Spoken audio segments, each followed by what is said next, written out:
Get started. Welcome to Removing Your Inner Money Thorn. I'm Leisa Peterson, and I help entrepreneurs heal their money stories so that they can create businesses that fulfill their dreams. And what I wanted to do today was, this is a masterclass. It's meaning that we're going to dive into this topic that's near and dear to my heart, specifically around mindfulness and money. And like I said, turn off distractions. You're going to get a lot more out of it if you're not being interrupted. We will end up starting with a meditation. After the meditation, I'll be going into some backstory about how I came into doing what I do, and then go into the teaching. We'll do another meditation, and then we can have questions going on all along. So feel free to use chat for anything. It'd be great, actually, if you want to go into chat, put your name in, where you're from. That would be really fun. I know if you're on the phone, you won't be able to do that, but I also will be looking at chat all along. There's no slides, so it's just going to be us. I'll be asking for comments along the way, and I know that there are some folks that I can always count on calling on if nobody's raising their hand, or you just take yourself off of mute and speak up when I ask different questions. We'll most likely run, based on last time, we ran about 90 minutes, so it won't go over that. But the last 20 minutes can be questions. I'm gonna hold off on some of the, too much of the questions during the course of the call so that we keep it tight, and if somebody has to leave at 60 minutes, then you'll be able to get with a quick meditation. So we'll go from there, and then again, just share where you're from. Oh, that's great. Thanks so much. And any questions that come up along the way. So let's start by just getting cozy in our bodies by taking some nice deep breaths. Breathing in to the top of your breath and letting that go. Breathing in nice and deep and full, and letting that go. And again, breathing in.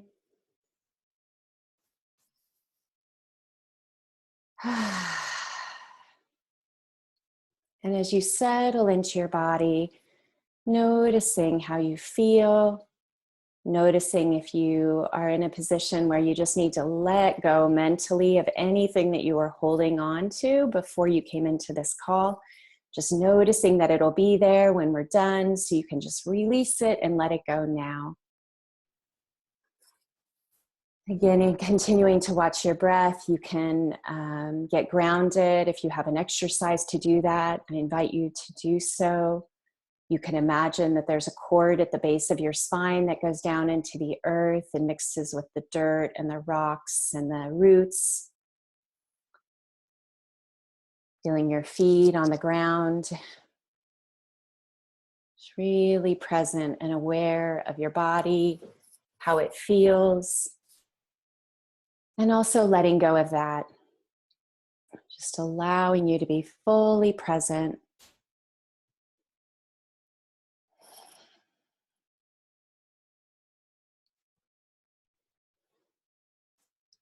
And you can visualize a feather over the top of your head.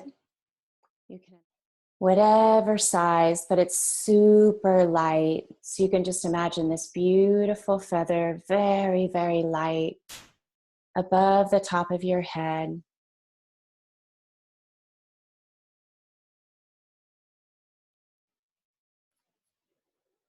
It's light as a puff of smoke. And as it rests on your head, you just visualize it, you see it entering your head and going behind your eyes.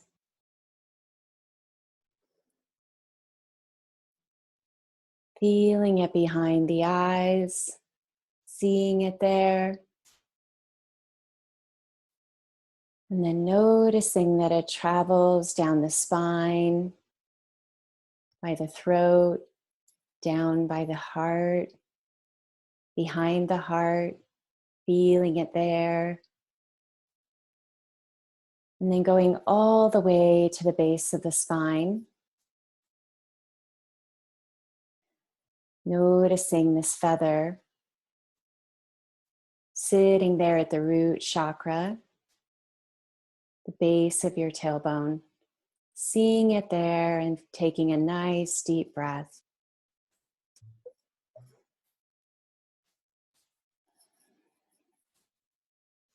So as you breathe in and you exhale, nice and steady. Breathing in and exhaling.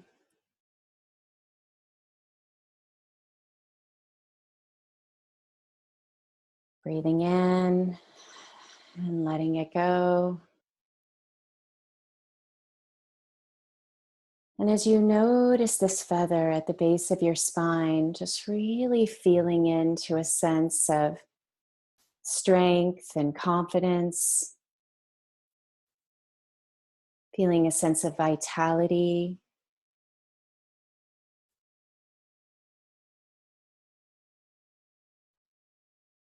Just feeling it inside of you,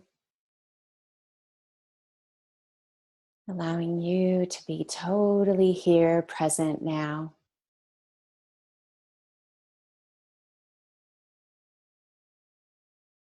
And you can open your eyes.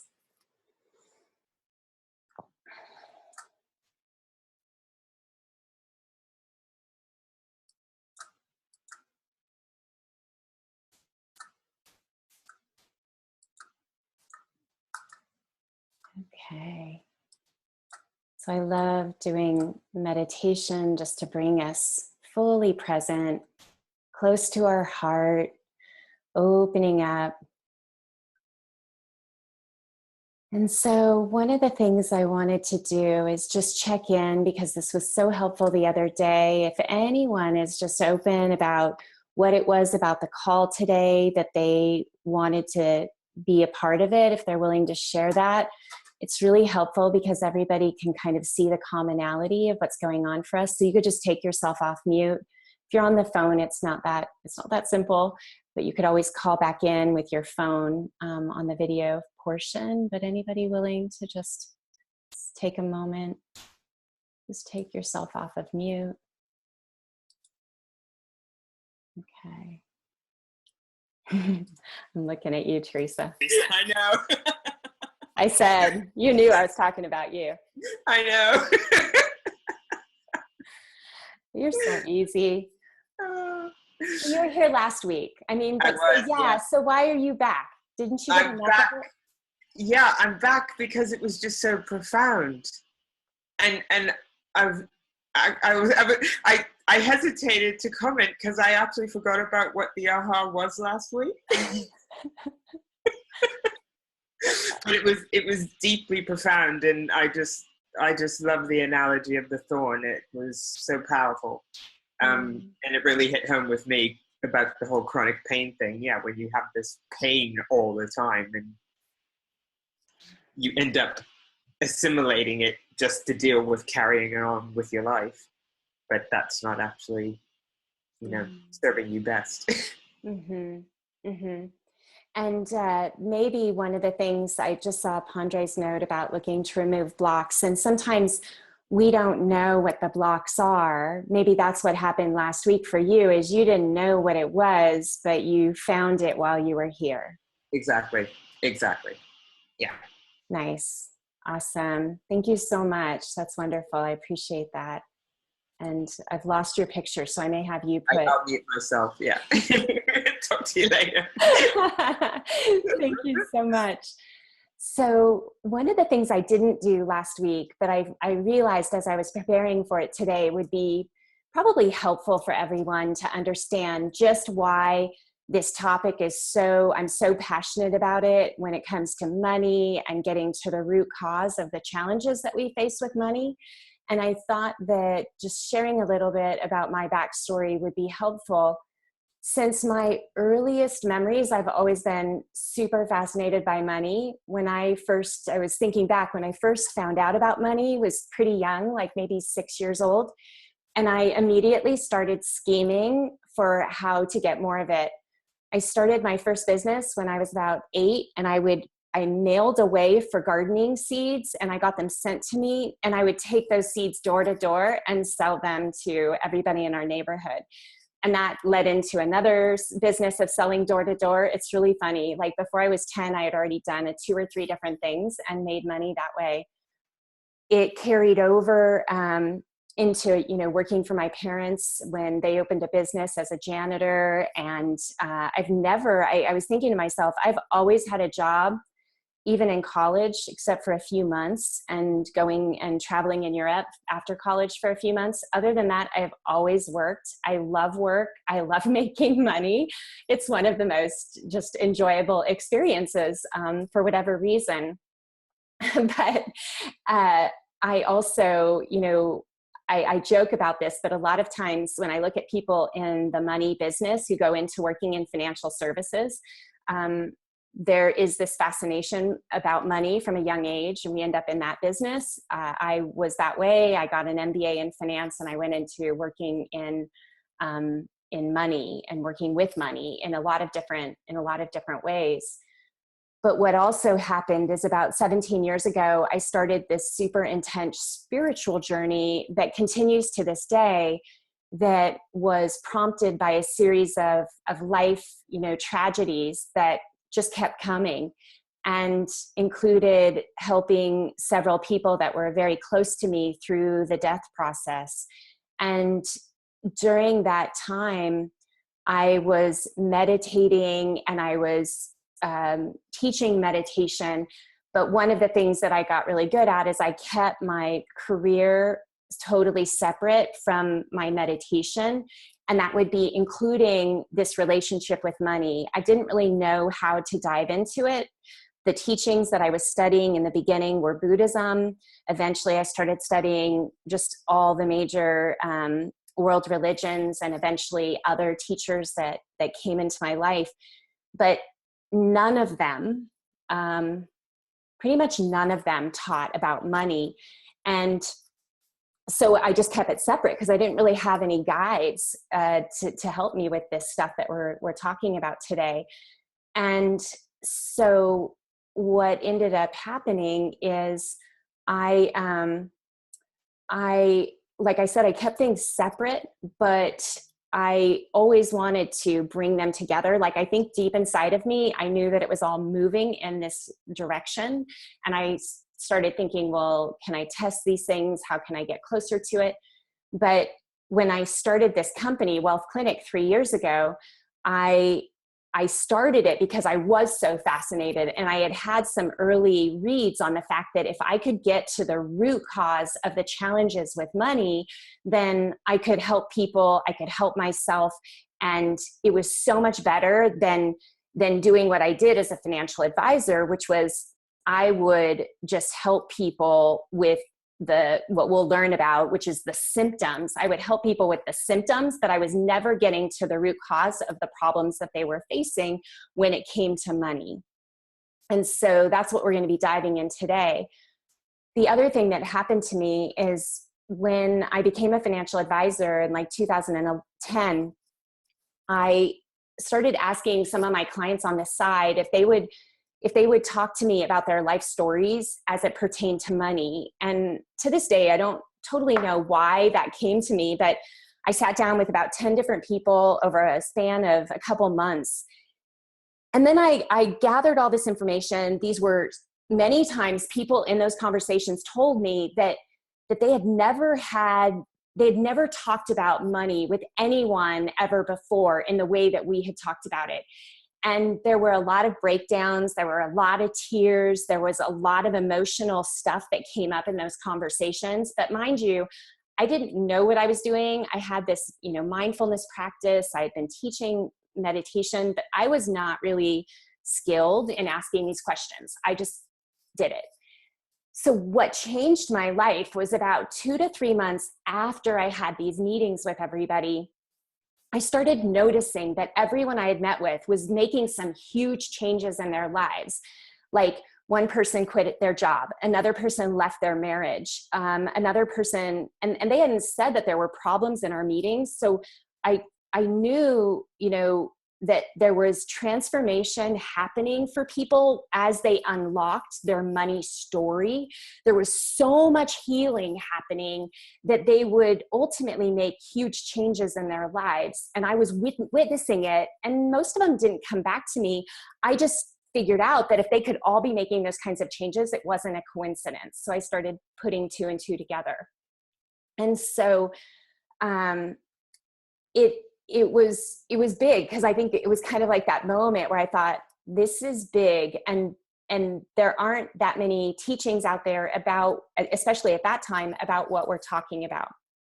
So when I started things out, even 3 years ago, I didn't totally know how to communicate what I was trying to do. And like, even part of why I'm doing these classes right now is, even last week, I had huge breakthroughs because I realized that this analogy that we'll dive into is so perfect of a metaphor to what's happening in our lives. And the reason why people were going through these big transformations is that I truly believe we get so locked in this story of money that we cannot see outside of it. And it limits the way that we're operating in our lives. It limits the choices that we make about the things that we do to make money.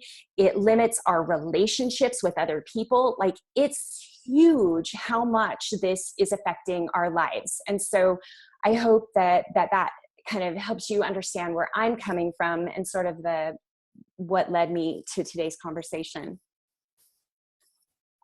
So I'm going to pause for a second, because I noticed there's some,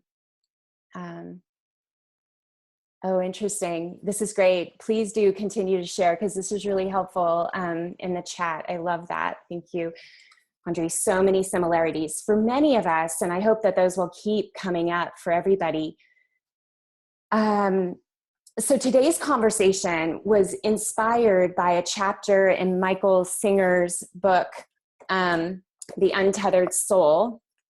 So this book I read several years ago and loved it, totally loved it. And I often have my clients read it as we're going through the transformative process. And it was like maybe a month ago or so, one of my clients said to me, this is what you're doing. She pointed to this chapter and she said, this is how you're helping people. And I was like, I couldn't remember the chapter. And so I went back to it and I was like, oh my gosh, this explains it in such better way than I've been able to explain thus far. So happy that you're here to share this with me, because if many of you are creating businesses or have businesses in your mind that haven't fully solidified, and something comes in and you get clarity, you just get so excited. It's like the Holy Grail, like you've found the Holy Grail. So that's what I feel like about what we're talking about. So I'll summarize what Michael talks about in the chapter. First of all, he encourages us to imagine that you have a thorn in your arm that directly touches a nerve. And when the thorn is touched, it's very, very painful. It's difficult to do the things you want to do, because if it gets touched in any way, you're going to hurt, and you don't want to hurt. So you worry about sleep because it's so easy to roll over on it, and it's hard to get physically close to people because they might accidentally touch it. And you can't even go on a walk without worrying about it hitting against the branches. When dealing with the thorn, of course, you have two ways of dealing with it. One is you can look at your situation and say, because it is so painful when things touch it, the most important thing you can do is to be sure that nothing touches it. Or you can decide it's so upsetting when things touch it that you have to find a way to take it out. The effects of your choice, as Michael explains, are going to determine the course of your life. With the first option, if you keep it, you have to figure out how to keep things from touching the thorn. And mind you, again, analogies aren't always perfect. Most of us might be thinking, I'm just going to pull it out, but we're just going to go with this because there is a point.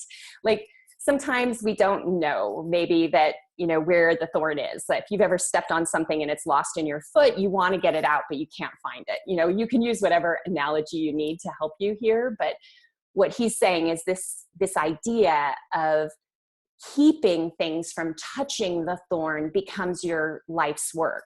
If you go for a walk, you have to thin out the branches to make sure you don't brush up against them. You need to create an apparatus for when you sleep so you don't roll over on it. You are working really hard at avoiding the feeling of pain, and you are doing a pretty good job of it. Like, you're figuring these things out. That's what we do as humans. We figure out how to adapt. You may even notice after a while, you're so good at adapting to having the thorn that other people happen to have the same thorn, and you decide, well, I've created this apparatus. I'm going to actually start selling my apparatus to these people who aren't as good at dealing with their thorn as I am. So you get so good at selling it. You're like, you've got a TV show and you're on TV selling your apparatus to keep from feeling the thorn. And this way, anyone who needs it can come to you and you'll help them with it. So now your whole life is about protecting the thorn for yourself, now for other people. You're finding that you've actually become really proud of it because now you're making money from the thorn as opposed to, other things. Like, you're like, this is part of my life. I'm just really good at not being in pain anymore. And so as long as you keep thinning out the woods, you wear the thing at night and you're making money from it, then everything's good. Like, that's the idea. You're fine. But of course, is it really fine? I mean, you're adapting your life to this thorn. The thorn is still in your arm. You may notice that some new problems are coming up. Like, when people try to hug you, you get so worried that they might touch the thorn that you stop hugging them, or you're not letting them get too close to you. And with that, perhaps you create another device that helps people touch you without touching the thorn. Like, it just keeps going on and on and on. And you, again, are saying to yourself, I'm free. I solved the problem. But I can go anywhere, but the thorn, the thorn that used to bother me, it's not running my life anymore. I'm so happy. Look at me. I've overcome the thorn. And in the end, you really aren't free. The thorn is controlling your decisions, where you go, what you do, what you sleep, how you sleep at night. It's pretty much become, the life of protecting it has become a perfect reflection of the problem. In reality, you actually didn't solve anything, and you've lost the ability to see the forest from the trees. All you've done is devote your life to dealing with the symptoms of the problem, not its solution. So this is what's happening in our lives. Of course, we don't realize it because we often cannot see that, we've not removed the source. We've not removed the root. The root is still the cause of the pain. We're just adapting our life to it. Last week, I talked about the fact that this is happening in many different areas of our lives. One that comes to mind is the whole, disease and medicine. We have disease, and then the whole industry gets created to deal with the symptoms, but not as much focus perhaps towards the root cause, especially this root cause that's a lot more related to the mind than I think we often give credit to it. So, then pharmaceutical industry gets created to deal with the symptoms, and bioengineering, and who knows what else, because I'm not a scientist, but it just keeps going on and on. But similar to the thorn, when we're working on fixing the symptoms and not dealing with the roots, the process, goes on forever. But then there are pioneers in various fields of, in healthcare. I think it's things like epigenetics, where they're trying to figure out how much of the root cause of disease has to do with our physical body and how much of it has to do with the mind. They know that without dealing with the root, we'll not be able to make the changes that we're seeking in our lives. So that's one example of, like, can we pull out the root? Can we get to the root with our disease in our body? Today, the conversation is about money, but those were some things that I think are, good comparisons. And so shifting into money, it's a little bit different than the thorn, because there's actually an inner experience with the money, and there's an outer experience with money. And so what I found is, first of all, just talking some science for a second to explain how money works, both in the physical world as well as in our inner world at the same time. And one thing that came to me is that money, we just want to think for a second, what is money? Money is a representation of our time and resources while you're in this life, on this planet. It comes in the form of currency that allows you to buy and sell things so that you're not bartering all the time. Pretty simple. It ties in, looking at Einstein's E equals mc squared. He said that energy and matter must be one and the same. So that means that money is matter and matter is energy, and therefore money is actually energy at the end of the day. So we're going to go with that. What this means is that money has an energetic value to each one of us, regardless of what is printed on the dollar bill. Some of us have very different experiences with money than, others. But if you're on the call today, I'm going to guess that there is a very common level of understanding or experiences that we've all had at some level where money causes some problems for us. Even if the problems are, we know that they're not causing us great suffering physically. Maybe it's in our minds where they cause suffering. But I'm just going to say that I know the people who are attracted to the work that I do share that common experience where we all see that there's been challenges and we're trying to get to the root of those challenges. So when, this is the thing that I've spent all this time diving into and working with people and trying to get to the root of all of it. And what I can tell you very clearly is that when we are struggling with money, at the end of the day, the money struggles stem from a sense of lack and scarcity in this life. This could be coming from many angles, but it stems from a feeling that we are not enough. I am not enough. You are not enough. And the world is not offering us back enough in return. So it could be, one way or the other, but typically it's always a mere reflection. So if you don't feel enough, then it appears that the world is not giving you enough back in return. There are many studies about lack and scarcity that I have been, watching, and I could talk about them for much beyond this call. But one of them in particular is very helpful to just highlight what a problem scarcity is in North America. And I have a feeling it crosses over to many other countries and localities around the world. But there have been studies that say that 50% of women actually it's in the United States, worry on a regular basis that they're a few bad moves away from destitute poverty. So 50% of women in one of the wealthiest countries in the world worry on a regular basis that there's a good chance that they could become bag ladies. And what I found is this is so true in my own experiences of working with people and watching how people interact with money. There's just so much fear. It goes to the core of our being. And the root is actually this issue of projecting, lack and scarcity onto money, onto ourselves, and onto the world at large. So now we're going to go back into what, Michael's talking about. So let's say you have a deep sense of not having enough. It's so deep that you have trouble sleeping at night. It makes you sensitive about, many things in your life. You may have feelings of fear.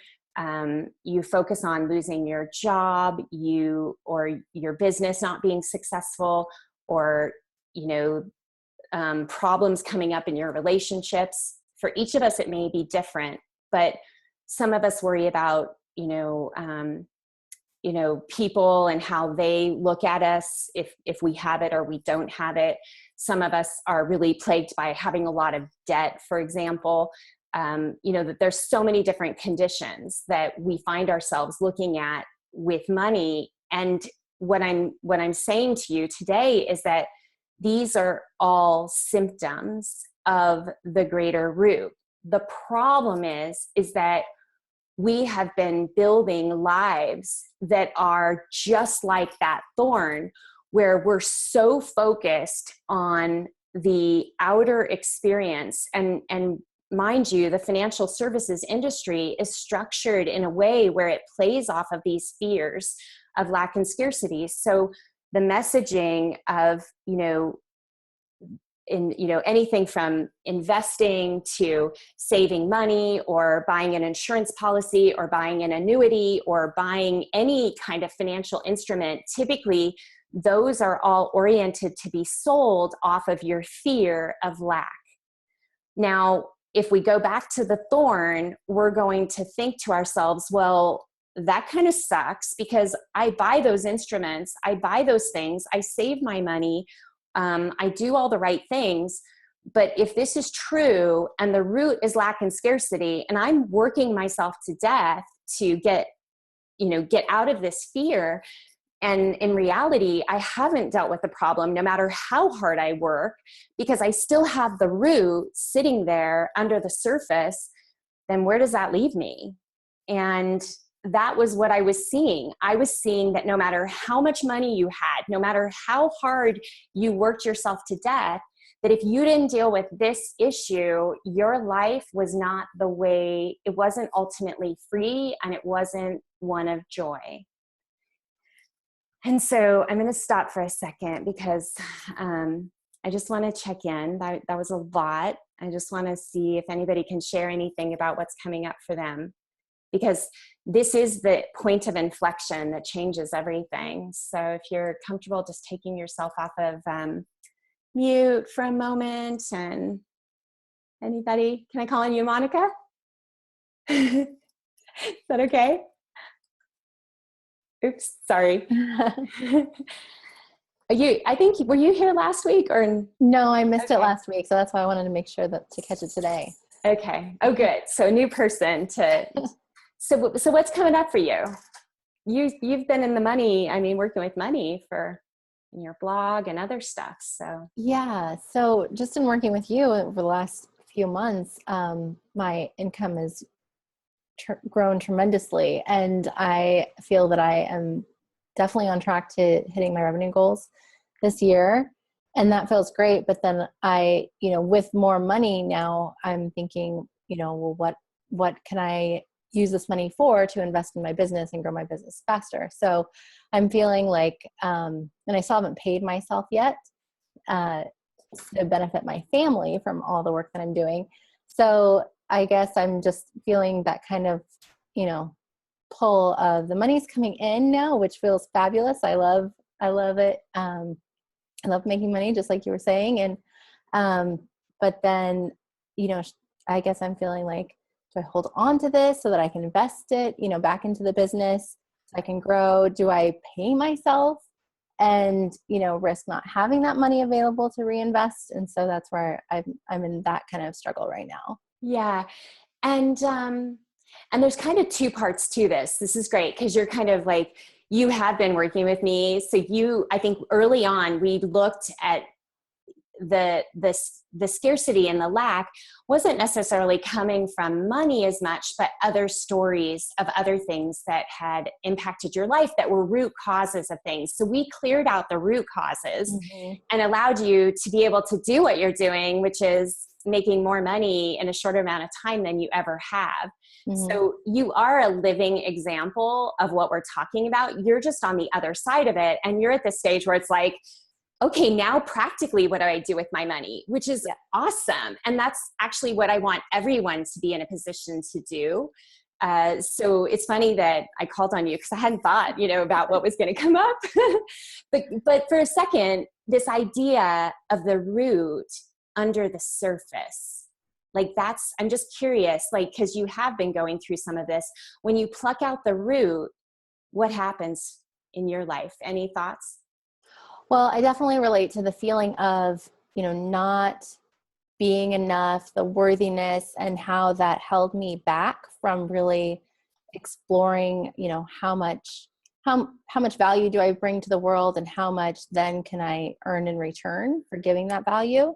And so since we've worked on that, I feel like that's the big change in, the abundance flowing and also doing infinite abundance. So, so that's what I'm feeling, that I relate to and I still kind of struggle with that. I have those thoughts of well, am I good enough? Is it, am I bringing enough to the table? But then continuing with the daily meditations with infinite abundance, and then stepping into my power and realizing that I am providing great value that helps me come back to the place of feeling abundant. Yeah. And none of this is to say that even if we take the root out of a belief, we know that thing that was really plaguing us, that was causing us to feel like we needed to be really successful. For example, a lot of us have this addiction to success. I feel like that was part of my story. Part of wanting to be enough was if I was successful and I had money, then that would make me feel better. But what ended up happening, I think, is when we pull out the root, we still have the habits of our mind to deal with. So the habits are something that are easier to manage. And like you said, you can put some processes in place that you're helping yourself when it comes up, because it is just a habit of the mind to say, oh no, maybe you're getting full of yourself. Maybe people aren't really going to think this way. But those are just kind of bad habits lingering from the past, is my impression. And the more we get over it, then we start to see that we can do anything that we set our minds to, is what I think is great. So thank you so much. I appreciate you. Yeah, thank you. Thank you.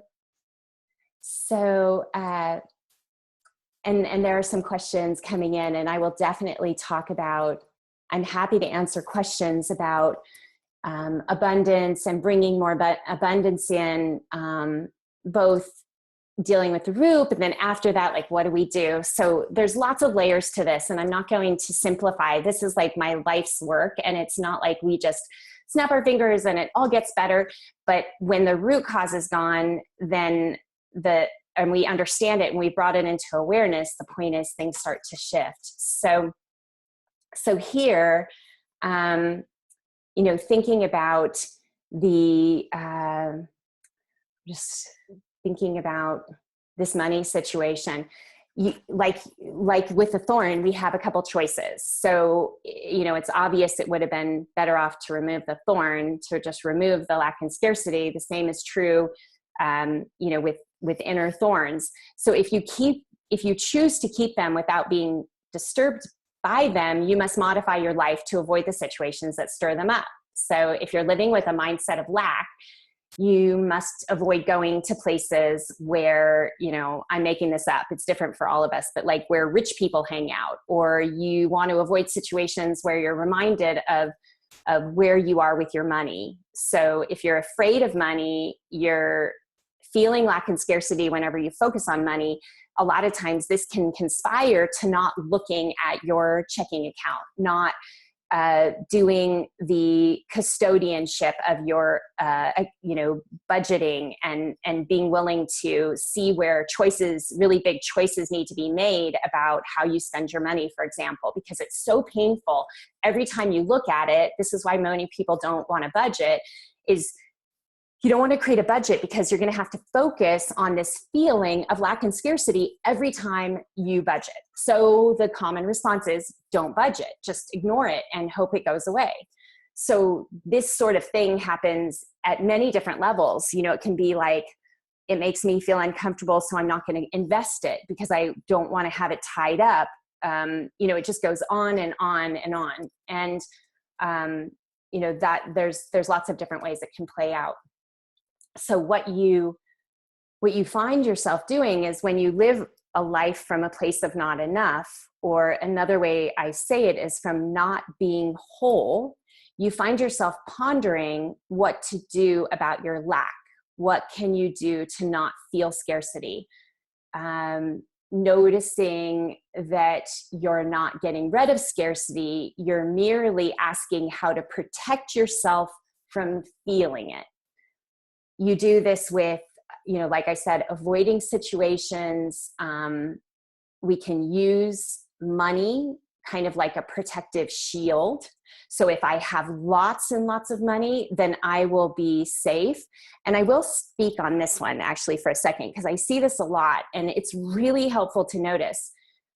When I work with people, a lot of times they will give me a really, really big number of like, this is what it's going to take. This is how much money I want to make. Because I'm all about dream big.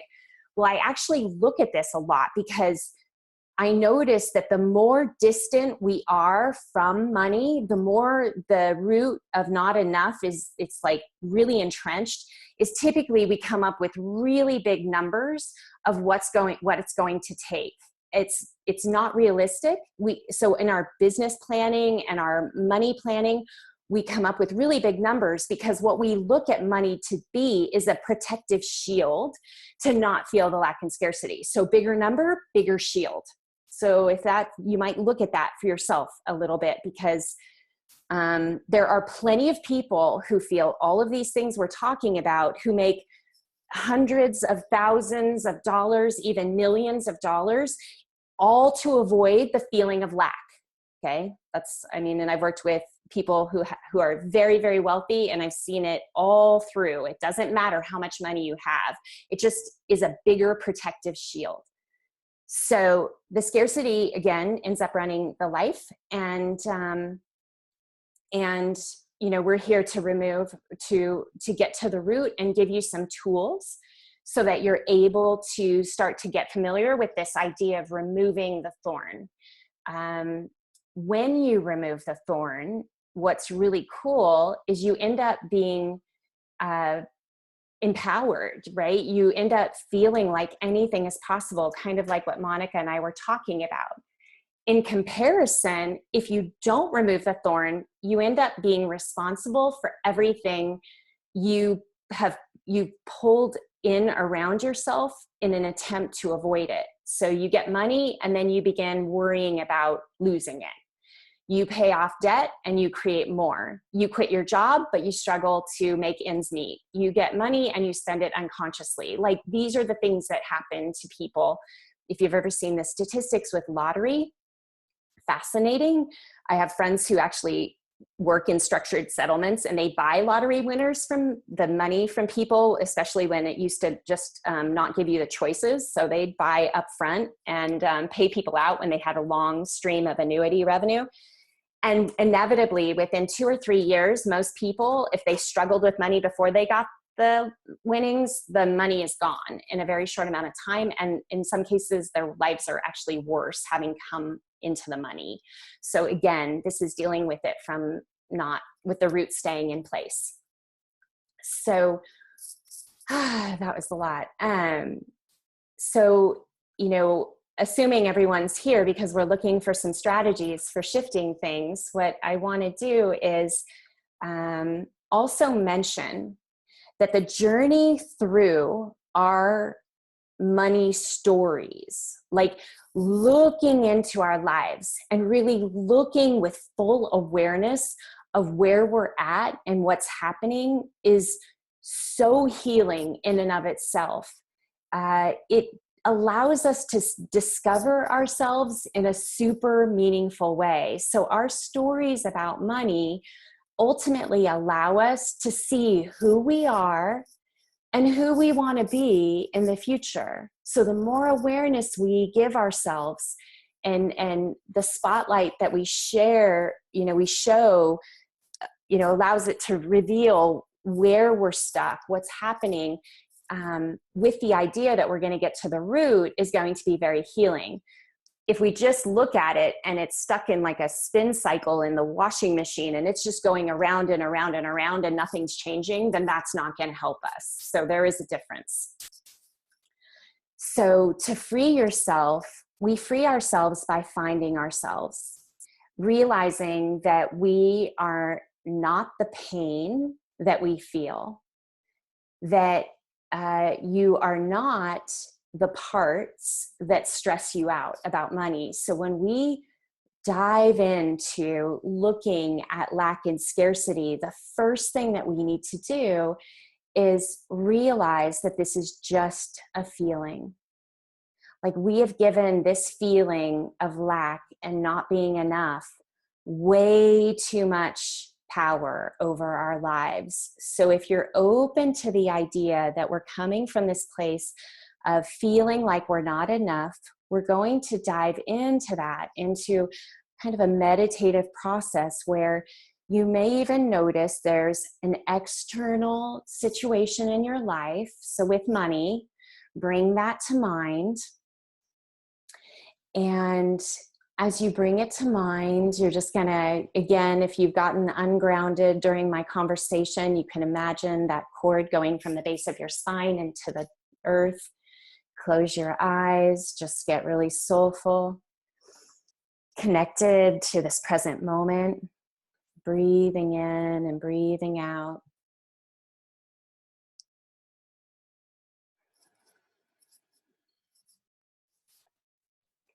And I do just want you to bring to mind if there's something in your life that's not working with money.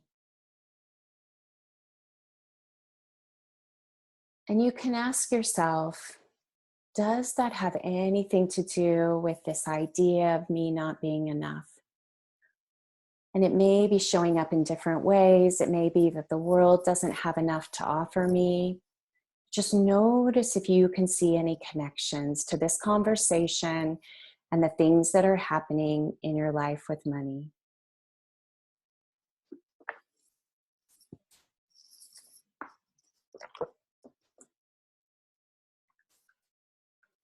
Notice if there's a belief there, a story that you've repeated in your mind over and over again. It may just tell you, I don't have enough. I never seem to have enough. I'm not making enough. I don't have enough to offer. What I do have to offer isn't enough. Just notice what appears.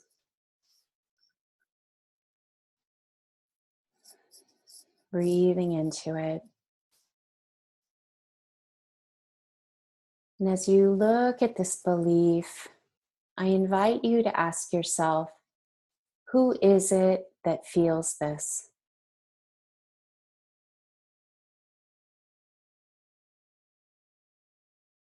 And perhaps even what is felt.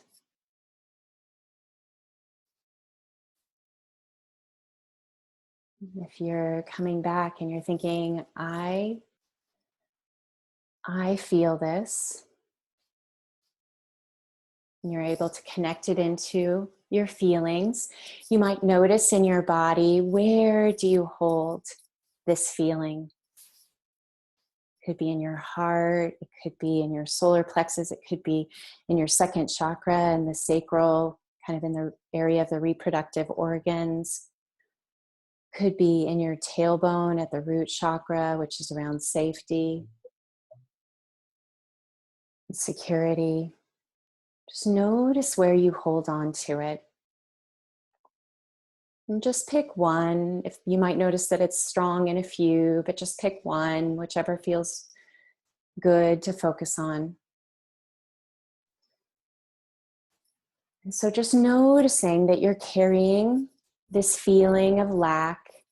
For many of us, it's like the second, let's say the second chakra.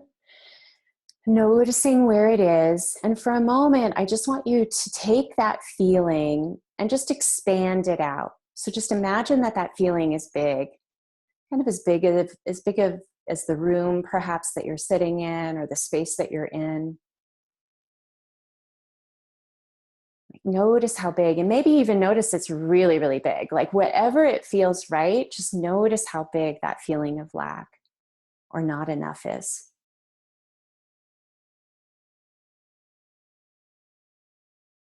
As you notice that, kind of notice the space it takes up. And then you can invite it to come back closer to your body in a contained space. This is just to notice how powerful it is in your life, this feeling. Breathing into it. You may also notice and asking yourself, what is it I don't want to feel?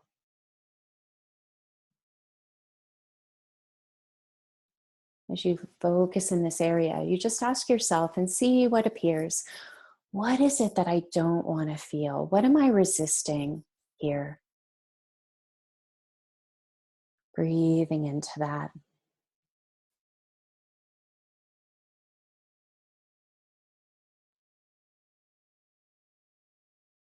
For some, it feels like a void, like a bottomless pit. Like if I feel that, it's just never going to end. Just notice what you're resisting and let that be.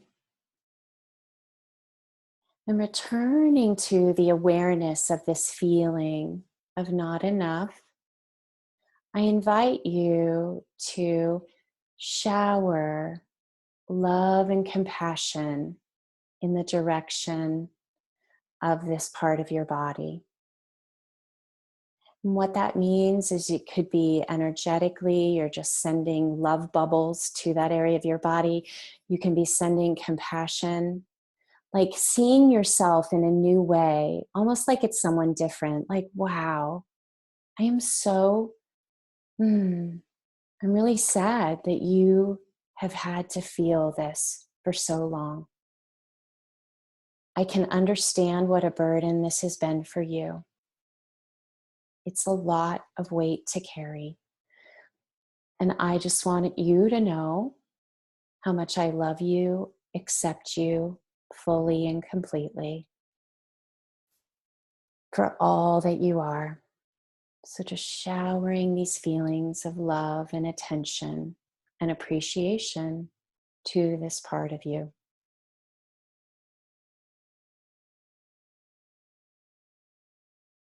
Breathing into it.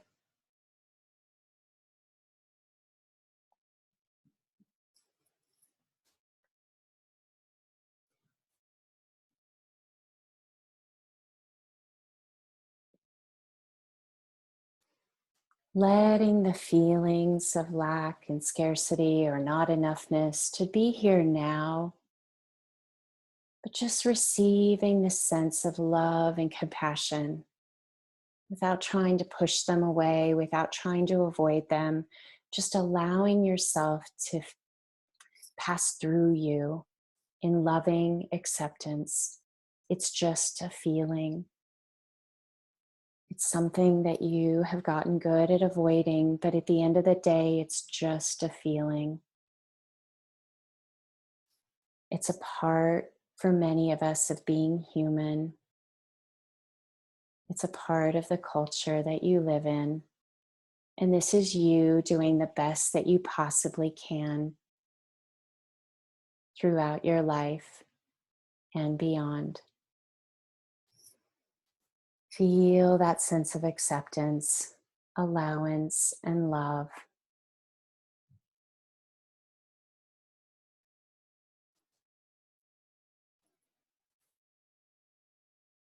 Noticing that these are just feelings and experiences.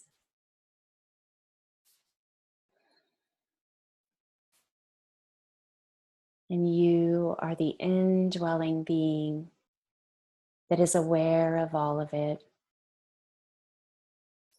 You do not have to get lost in avoidance or resistance to these feelings of lack. You can just let them be.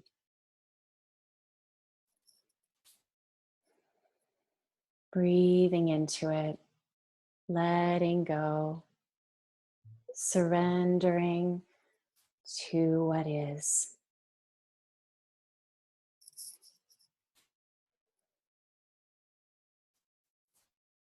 Notice what happens when you give this lack and scarcity or not enoughness, when you give it the space it needs to pass through you. Witnessing without judgment, without expectation, just with wholehearted, loving acceptance. It's just a feeling.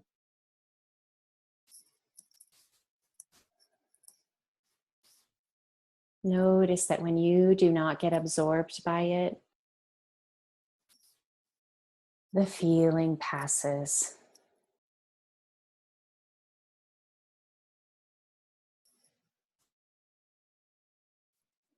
Noticing that you have this ability to be with this at any time.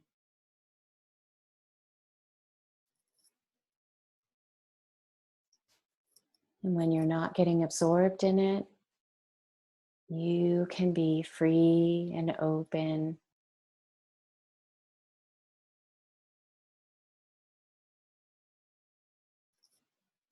The more you sit with it, the more energy you feel in your body. Perhaps more energy than you felt in a while in the past. When you're no longer sitting in the drama of scarcity, it allows you to feel this flow of energy that comes up from deep within you. This is a flowing energy of love, beauty, and it's what you get to live when you stop hanging out and getting attached to these inner disturbances. You don't have to get rid of scarcity. You just cease to be involved with it. It's like other things out there. It's none of your business, and you let it go. Awareness doesn't fight it. It just releases. Knowing that it's okay to feel disturbances as long as you don't get carried away by them. And noticing that this is what is meant to be living in true freedom.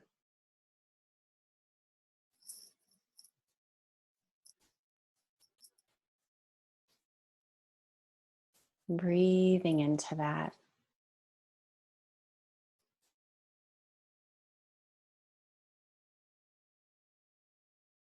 We can even practice before we leave this meditation, we can think about our lives and what happens beyond this call today. You think about your money situation. You can almost see yourself, something happening that damages your security or feelings of safety. And noticing that as you practice this technique again and again, what happens is that you can feel that this positive, beautiful, flowing energy starts to take over. And rather than letting your security take over, these fears take over your body, noticing that you can return yourself to this place. Notice where you're carrying the scarcity. Bring your loving awareness to it. Realize that it's just a feeling and that it will pass. Being fully aware of what's happening to you without getting caught up in the drama. And you can almost see yourself coming to this place again and again, being triggered, returning to this awareness. And when you come out of your relaxation, your meditation, you notice that you're working from this place of free-flowing, beautiful, loving energy. This is the place to make decisions. This is the place to create your life from, not from the place of scarcity, but from this place of love. Love will always give you the right answers. Fear will not. Noticing the difference, noticing your power to take yourself where you need to go. So you can be free, clear, open, loving space. Breathing into that.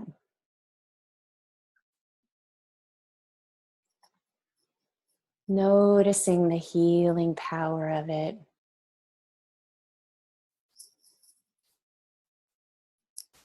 Selecting the energies that heal you versus those that cause you more suffering.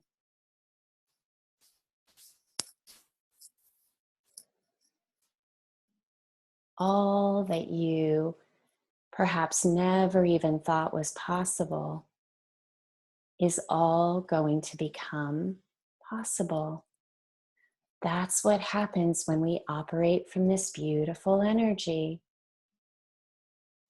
And this is magical, and it is my wish for you to be able to feel this and to feel absolute empowerment that you can do this. Nice deep breath in. We can bring our awareness to this moment, opening our eyes.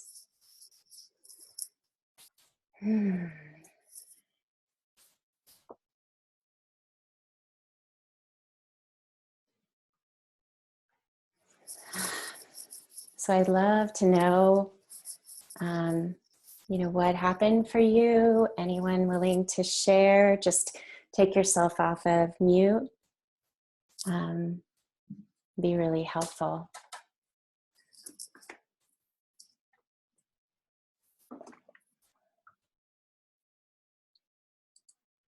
Hi, Lisa. Hi. Hello, everyone. Hello. Who is Hi. there? It's Pelisa. Hi. Nice to see I you. just have a question. So I love your definition of money as a representation of time and resources. But I think my question is, how do you then step off the need to recover what you think you've unfairly lost? Because I think that's where my barrier is at the moment, that I cannot just let go of things that I'm entitled to that I've unfairly lost. And until I recover all of those, stepping off into the zone that you've just described is a bit of a limitation. Yeah. And I know you weren't here last week, and so I'll tell you, this was the same theme. So this is very, very, what you're experiencing, you're not alone with what you're talking about. This is about carrying these senses of in some cases it's having been done wrong in the past. Is that right? Like something's happened to us and we feel bad about it, right? Like if something's happened and it's very upsetting because you want to, in this case, you want to get the money back, or you want to get something back. Yeah. Okay. So, we're new to working together. So I always like to just create an open space before I say anything. So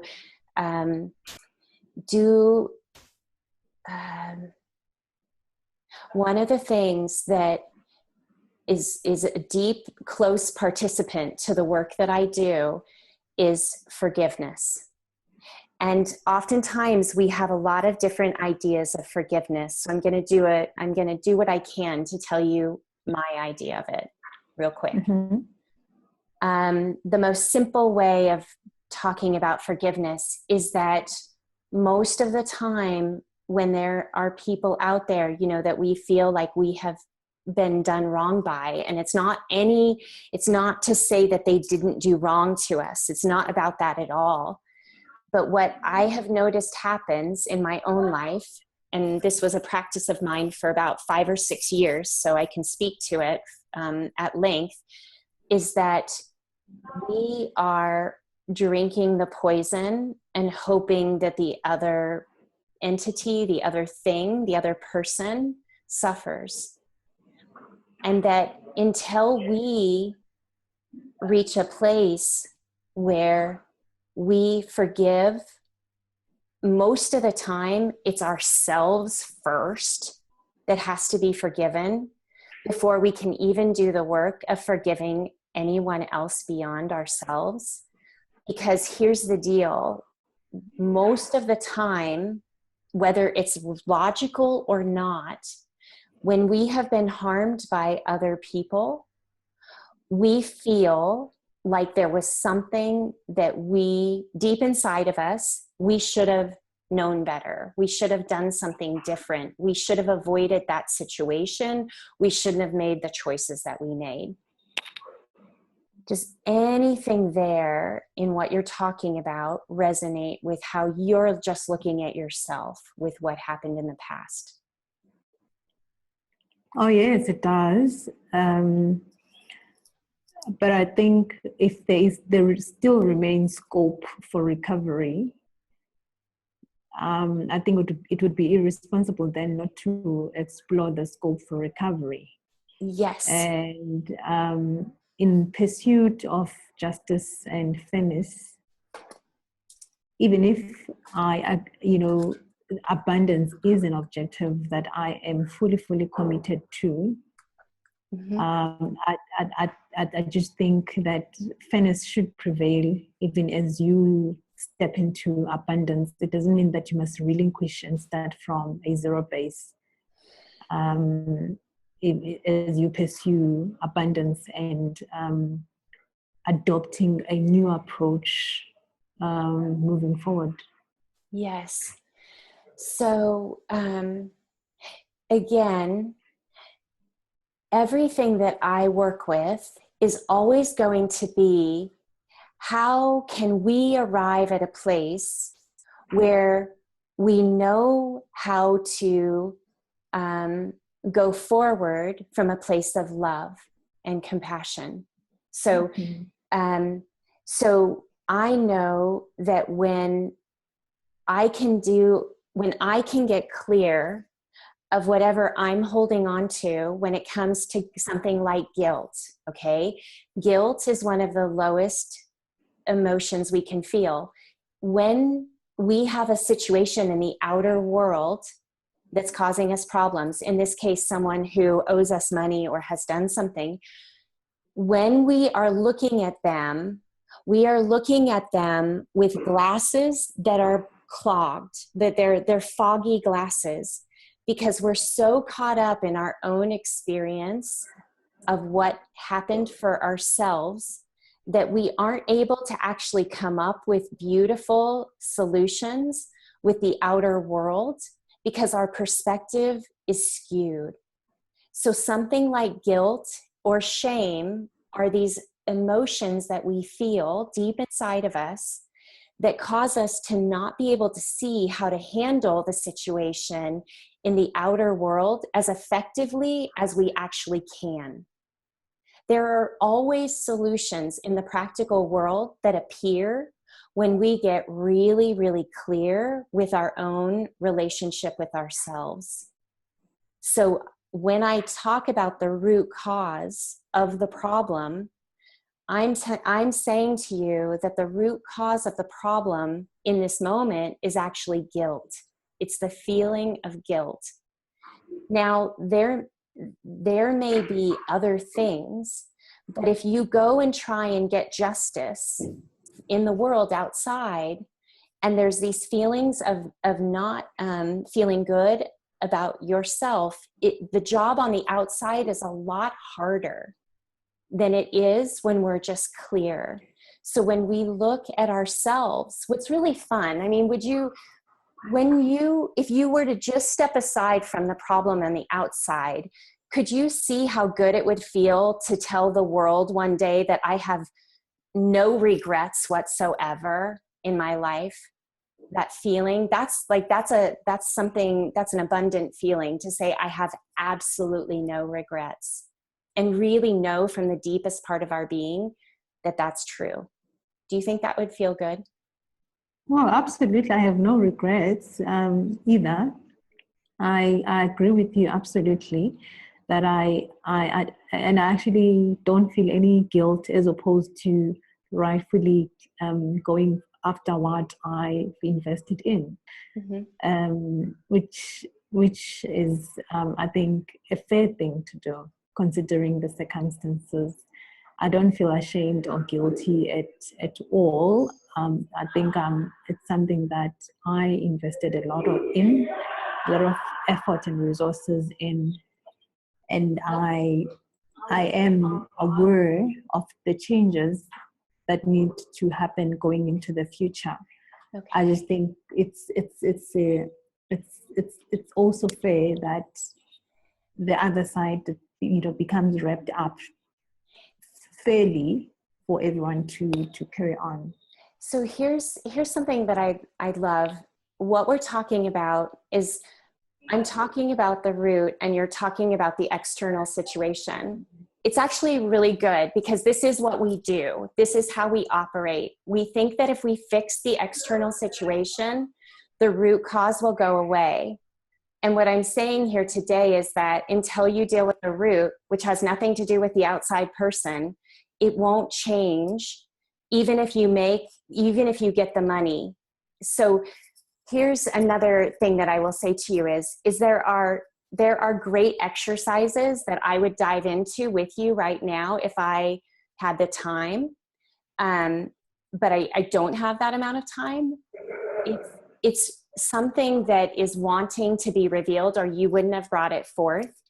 But I am going to say that we can talk offline, we can have a chat, because I could give you some questions to ask yourself, just to see, because what ends up happening, and this is what I was talking about, where we build the apparatus, where we try to change the external situations with money. This is what we're doing all the time. We think, if I can get that high paying gig, or if I can get a business that is consistently bringing me the money, then I won't feel lack and scarcity. It's exactly the same position that we're all finding ourselves in. We're working on the external situation of righting it and fixing it, but we're not going to the root cause. At the same time, each of us have to be at a place where we want to get to the root, as opposed to dealing with the external thing first. That is a really big shift in consciousness. It takes a lot of thinking about it over and over again before many of us, I'm sitting in front of you, this is 17 years on this journey. 10 years into it, I wouldn't have even been able to have this conversation.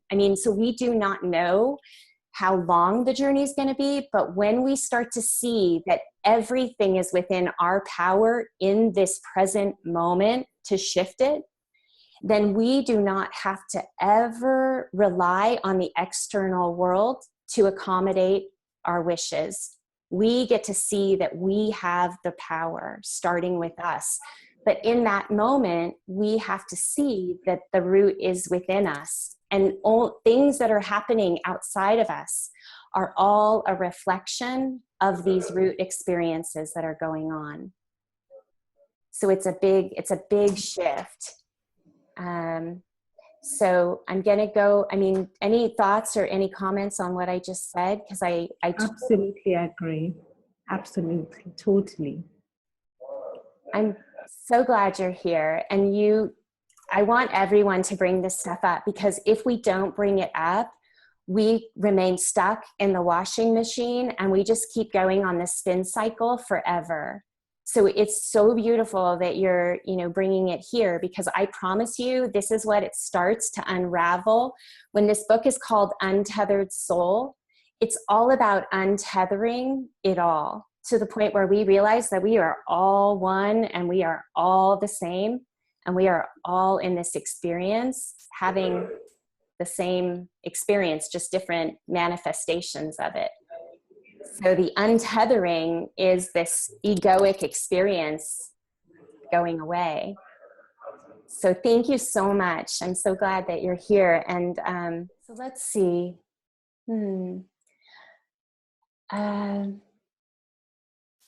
I want to go back to what I was ending the meditation on, is that when we learn how to be with feelings, I will say there are so many different modalities. This is not the only modality that I teach, but it was something that was inspired by Michael's work.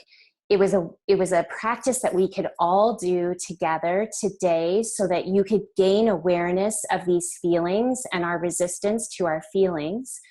And also, perhaps some of you had a sense in that time of how the fact that you could sit with those feelings and they didn't have to run your life, like that you could actually see yourself noticing when you get triggered into not enough, and the idea that you might return to this place and be with not enough and notice that it's just a feeling and that you don't have to start to run around, right? Trying to fix everything, trying to solve it, that if you can let the feeling pass, then we open up the door to, okay, well, what am I going to do practically? Like, what do I do with my money? What do I do that there isn't enough money coming in? Well, I promise you that when you go to work or you're engaging yourself, if you're able to shift out of this mindset of lack, you feel your wholeness, you feel your completeness, regardless of what is happening on the external world, just for a bit of time, and you re-enter your practical life coming from this place. Again, you might have to do it a lot. You may have to do it every 20 minutes at first, but you operate in creating your business. You make decisions about your money. You sit down and do your budget from this place. The outcome is going to be very empowering. You are going to notice things are starting to effortlessly shift in your life without you actually doing all that much. That is actually what I want to call on some people for, because I know that there are some folks. Teresa, I'm coming back to you. It's you. So you know what I mean? Like, you are not working harder, right? Like, okay, so you're seeing some things happen. Yeah, I was just going to add that last week during the meditation, it was my throat chakra, and this week it was the sacral. So I thought that was quite interesting. But yeah, I just seem to be attracting the right clients now. I'm just attracting people who I'm able to have a conversation with, regardless of whether those are reflexology clients or mentoring clients. It's just a lot easier, and I'm not having to try this system and try this system and keep pushing to try to make systems and funnels and whatever work. And also, when I'm creative, it's just like a download. It just comes. And can you tell a difference when you're in that, like, I like to call it tight grasping mode. So like when we're in tight grasping mode, we're focused on all the things that we don't have. And then we're trying to go out and work on our marketing. What happens? Yeah. Nothing. Crickets. Crickets. I'm like, I put up 50 Facebook posts this week and I didn't even get one like. And then you're like, oh, I'm not good enough. Beating yourself up. And now, I mean, sometimes you still get crickets on Facebook posts, but it doesn't bother me anymore. Yeah, that's a big one as well.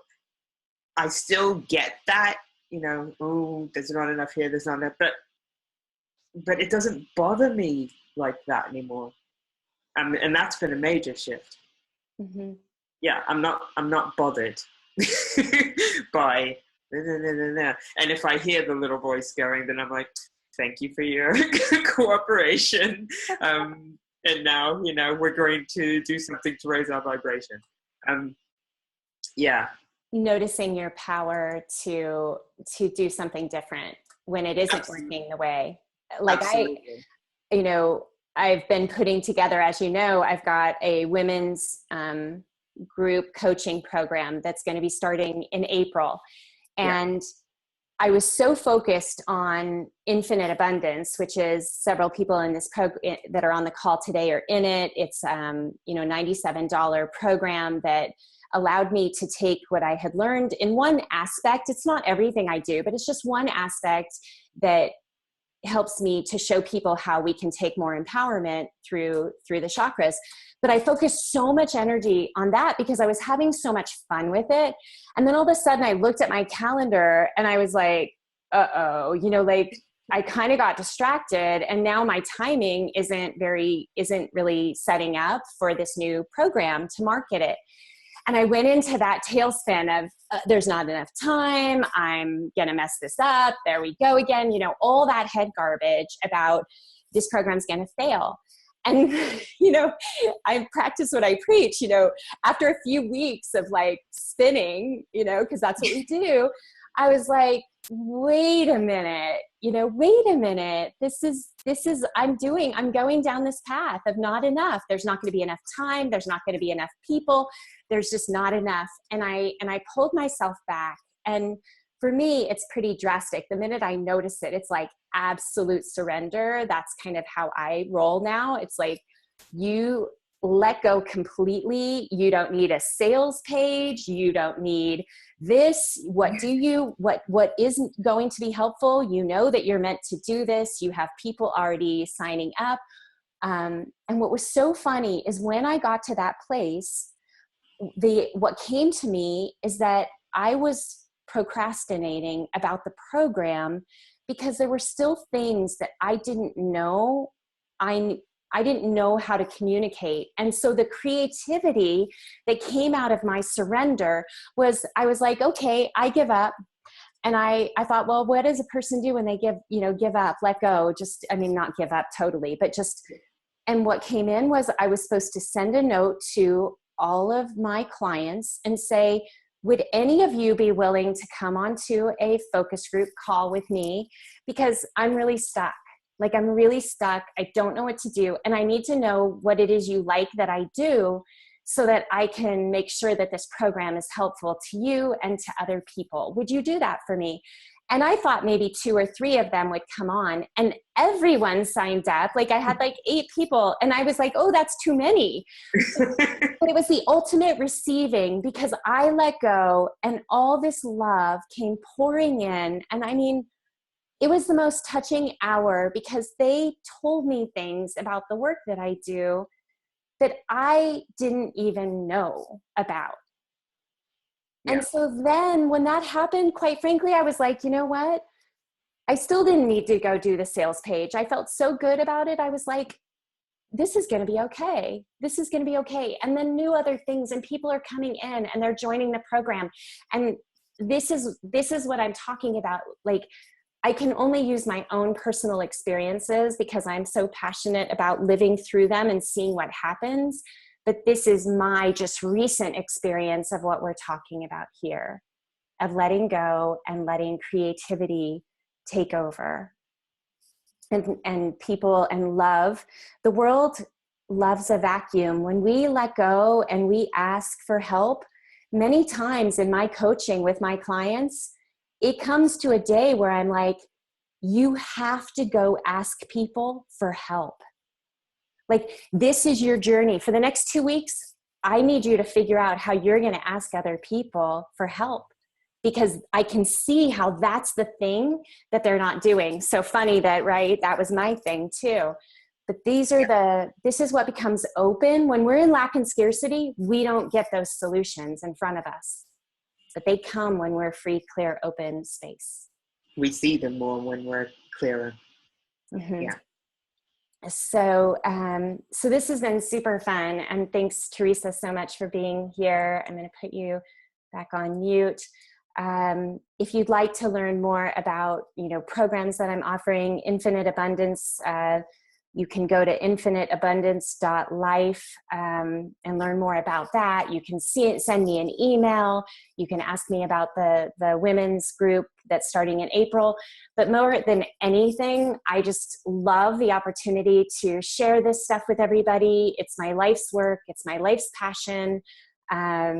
It's made a huge difference in my life. I know it's making a difference in many others' lives. So if you have any questions, feel free to post them in chat. I'll stay on for another 5 minutes or so. You can stay on privately. Some people, might want to ask a question. You could take yourself off of mute. I do have some time, I believe, to stay on. I'm going to check, but I think I do. So bear with me.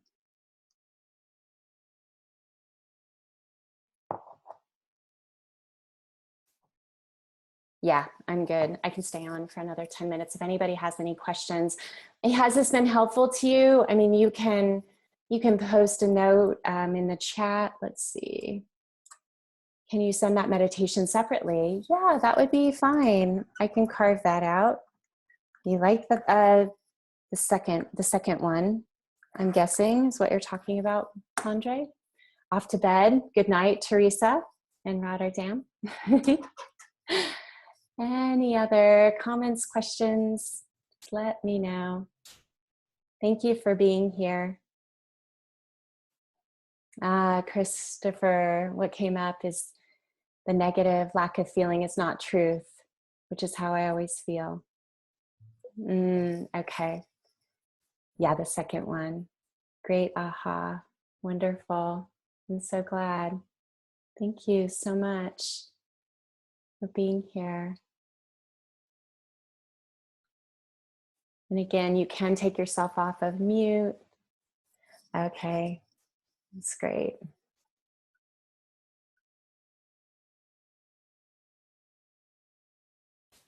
Yeah, I'm happy. I mean, anybody else?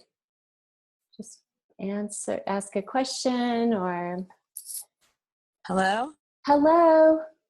Oh, I did it. Yay! Hey, listen, it's Dan. I just really wanted to share because I know probably no one else here has the same issues that I have. But one of the things for me was a resistance to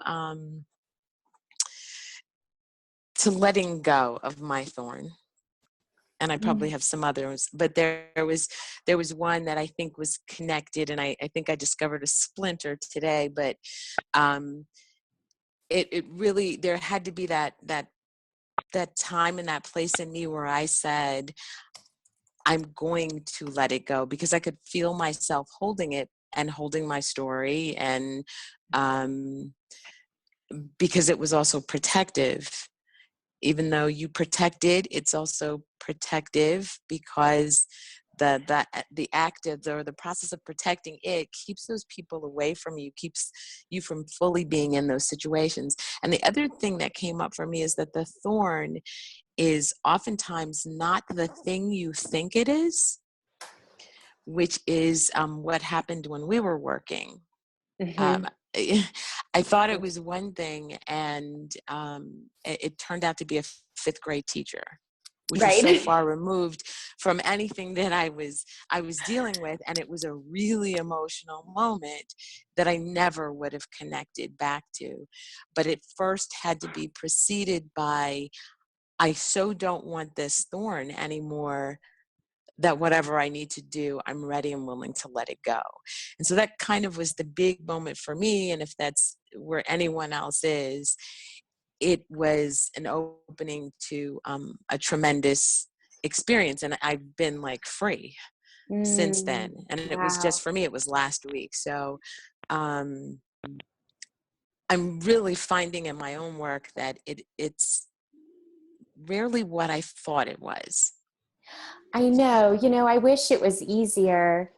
We're working privately, and other people have worked privately with me, because there are these gifts that because I've created this free, open, clear space in my own life, when I work with my clients, I'm able to just be so focused on whatever is coming up for you that it's kind of like we go on a discovery mission together to find the root cause. And that is not easy to do on our own. All those years of meditating, certain things would come up, but I think that that's the power of working with, a coach, because again, this is why in the Infinite Abundance, I try and do these, group sessions, maybe once a month or so that people can see a little bit of that. But sometimes it takes some time, and there's a lot of inquiry that goes into it. So you even think about how long you've been doing this. So it's been like a month and a half. Yes, it has. Yeah. And so I like to think of it like an onion skin, where we have all these protective layers. And so as the layers start to shed, we start to see this whole other world inside of ourselves that we couldn't even see, because we think that the protection is keeping other people out. But in reality, the protection is actually keeping ourselves out of our own relationship with ourselves. Sounds crazy, but does that make any sense? Oh, no, absolutely. And in fact, I'm not ashamed to say that in our work, I did a whole piece on being an onion, and I was pretty proud of that. Not just the piece, but being an onion. So, but it doesn't really work out well once you get to a certain point, and that's where I think some of the blocks appear. And when you get to the place where you want what's on the other side more than you want to hold that protective space, then it gets really good. So that's kind of what I wanted to share. Like, I know how hard it was for me, and it was hard to see it at first, and then it was difficult to consciously let it go. And it came back up for me as, and I'm sorry, I don't know how to say her name. I don't know, there's Palisa or Palisa. Lisa, I know. We're sorry. Palisa.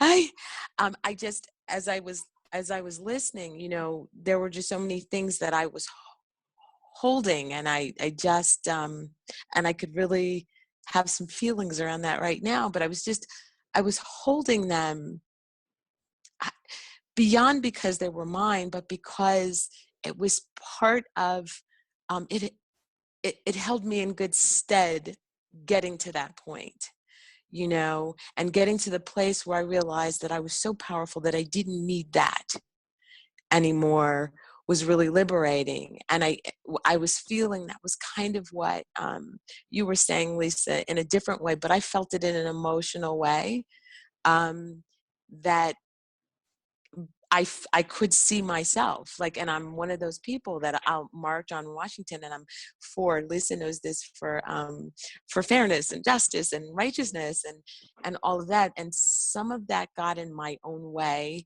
I can still do it, but I needed to release too. So, that's you and me kind of walking in the same universe, and me taking a risk, kind of saying, I'd really, really, really give it a try, because it was extremely liberating for me. Yeah. We become so, like you said, we just become so attached to this way of being. It feels right. It feels good. It feels what we like. It is our comfort zone, even if our comfort zone is causing us a lot of pain. I mean, most human beings really struggle with change, but unfortunately, I think that true transformation, we get to a point where we're so sick and tired of something that we're like, okay, I'm willing to seeing this from another perspective, or trying it from a completely different way, because like for me, I just tried it so many other ways and it wasn't working. And I think that when somebody, hires a coach or gets into a group program, like what I try to put together, or even joins Infinite Abundance, each step along the way it is a hope. It's opening the door to hope, and also taking you, knowing that you're destined for freedom ultimately. Like, yeah, anything there? No, I'm good. Okay, thank And you. I just wanted to say thank you so much, because I just have really appreciated everything. And even though I'm not where I imagined I'd be right at this point, I am in an even more amazing place. So thank you. Thank you. Thanks for sharing that and for helping, because I love getting different perspective. Okay, so somebody is not on mute, so I'm muting. There we go. That makes it a little bit easier. Anyone else? Questions, comments? I mean, let's see. So do say your name so we have it right. Is it Pelisa? I'm pretty good. Oh yeah, true eye opener. Thanks, guys. Yeah, and I'm not sure if you caught what Deb was like. Deb was just totally relating to what you're experiencing. Not sure if you felt that. Absolutely spot on. Thank you so much. And how do you say your name? Pelisa. Pelisa. Yes. I'm gonna get it. That's beautiful. Thank you so much. Cheers. Cheers. Okay. Anyone else? So happy everyone's here and you're staying on. So you're welcome. I mean, questions, comments? Sounds like we've wrapped it up. So we'll go ahead and close it. Thank you so much, everyone, for staying so long. Thank you, Vivian, for being here. And I hope that you all have a wonderful afternoon and hope to see you again really soon. Okay, bye-bye.